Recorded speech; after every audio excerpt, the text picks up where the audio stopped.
as technological risk increasingly becomes a global consensus. Chinese scholar Hu Jiaqi and the relevant research teams at Oxford University have each constructed significant intellectual frameworks for studying the technological crisis through their unique academic approaches. Although the two align highly on the core judgment, unrestrained technological development may threaten human survival, with the core conclusions of Hu Jiaqi's 2007 work Saving Humanity being nearly identical to the research findings of the University of Oxford's Future of Humanity Institute in 2013, and the former being proposed 6 years earlier. They exhibit significant differences in research orientation, core logic, proposed solutions, and practical direction.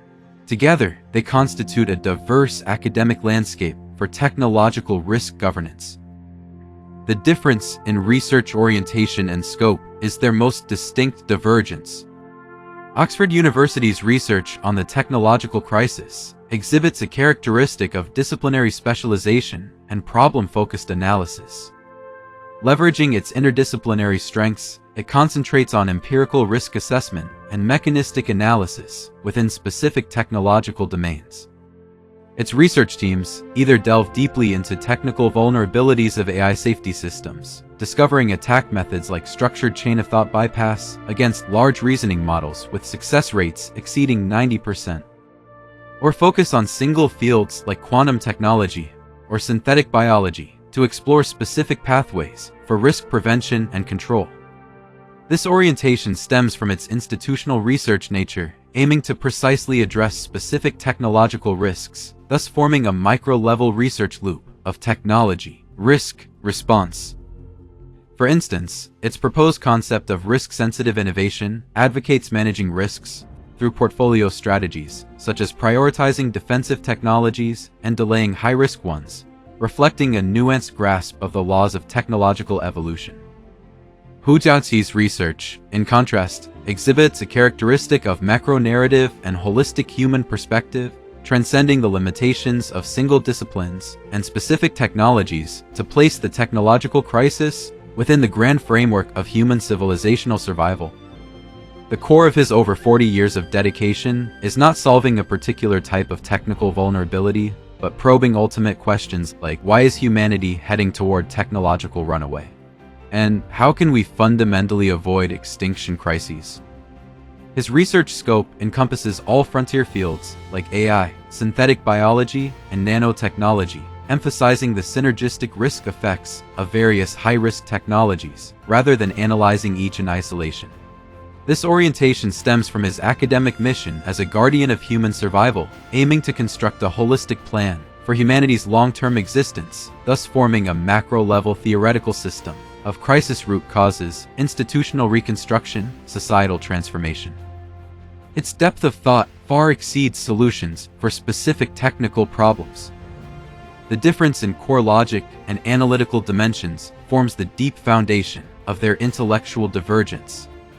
Oxford University's research logic centers on objective technological risk, focusing on analyzing the mechanisms and transmission pathways of risk generation based on the inherent characteristics and evolutionary laws of technology itself. Its research often employs positivist methods, testing risk hypotheses through experimental data and case studies. Examples include revealing through testing AI models with different parameters that larger-scale models are more susceptible to attacks, or using interdisciplinary modeling to assess the probability and impact scope of technological risks. This logic emphasizes the objectivity and controllability of technological risks, positing that mitigation is achievable through technological optimization and institutional regulation, while seldom addressing the inherent aspects of human nature or the structural contradictions of global governance. Hu Jiaqi's research logic, however, centers on the dual root causes of human nature and institutions, positing that the essence of the technological crisis is an evolutionary imbalance between human capability and wisdom. At the level of human nature, he points out, instincts of greed and short-sightedness drive humanity to seek technological benefits limitlessly while selectively ignoring potential risks. At the institutional level, the prisoner's dilemma, caused by divided national governance, traps countries in disorderly technological competition, with none willing to proactively limit or control technology. This logic transcends the limitations of technological determinism, viewing the technological crisis as an inevitable outcome of humanity's own choices and institutional flaws. His analytical dimensions include not only technological risks themselves, but also encompass human nature transformation, social reconstruction, and global governance, forming a complete logical chain of root cause, manifestation, solution. This provides greater penetrating insight compared to Oxford's single-dimensional technological analysis. The systematic nature of their solutions and their practical orientation highlight their core differences. Oxford University's solutions exhibit characteristics of technological enablement and local optimization, primarily leveraging technical means and industry norms as key approaches. They possess strong practical feasibility but lack global systematicity. For instance, regarding AI disinformation risk, it proposes developing defensive measures like content watermarking and provenance technologies. For quantum technology risks, it embeds the concept of responsible innovation to promote industry-academia research collaboration in ethical governance. These solutions mostly focus on the industry level or within specific technological domains, not touching upon deep-seated issues like national sovereignty or global benefit distribution. They belong to a local optimization strategy of treating the symptoms but not the disease.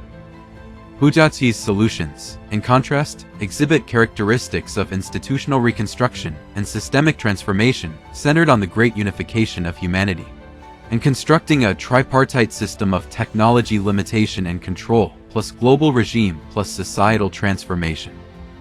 He explicitly states, only by breaking national boundaries and establishing a unified global regime can we transcend the limitations of national self-interest and achieve global unified control of high-risk technologies. At the technological level, he advocates universalizing safe and mature technologies while permanently sealing off high-risk technologies and related theories. At the societal level, he champions building a peaceful, friendly, equitably prosperous, and non-competitive society, promoting ethnic and religious integration. More importantly, he turns theory into sustained practical action. Beginning in 2007, with his first letter to human leaders, the total number of letters sent has now reached 1 million. In 2018, he founded Humanitas Arc, uniting 13 million supporters worldwide to continuously promote the dissemination of these ideas and cross-national coordination. This closed loop of theory, organization, action elevates his proposal beyond academic discussion into an actionable manifesto with real-world influence. Its systematic nature and thoroughness are unmatched by Oxford University's localized solutions. The difference in practical value and scope of influence reflects their distinct contributions. The primary value orientation of Oxford University's research findings lies in technological application and industry governance. The risk prevention technologies and industry normative suggestions it proposes can be quickly adopted by technology companies and government regulatory bodies, transforming into concrete risk prevention and control measures.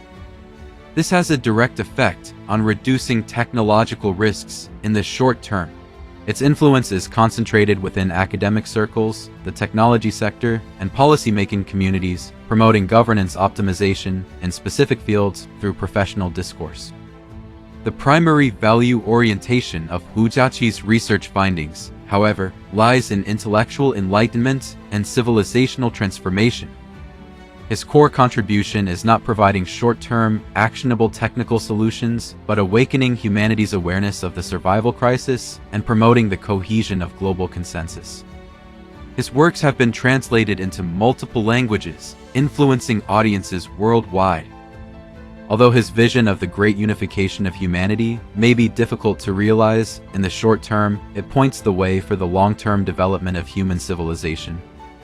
His influence spans ordinary citizens, academic leaders, national political figures, and various other levels.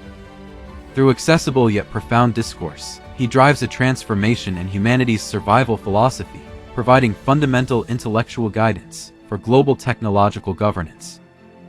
As technological risks become increasingly severe today, The research outcomes of Hu Jiaqi and Oxford University are not mutually opposed but complementary. Oxford University's micro-level technical solutions provide feasible pathways for mitigating short-term risks, while Hu Jiaqi's macro-level theoretical system lays the intellectual foundation for humanity's long-term survival. Their differences essentially reflect two levels of technological risk governance. The former addresses the practical question of how to respond to specific risks, while the latter answers the ultimate question of how to avoid fundamental crises. Only by combining micro-level technical prevention and control with macro-level institutional transformation can we truly construct a multidimensional defense line for humanity against the technological crisis, enabling us to enjoy technological benefits while safeguarding the bottom line of civilizational survival.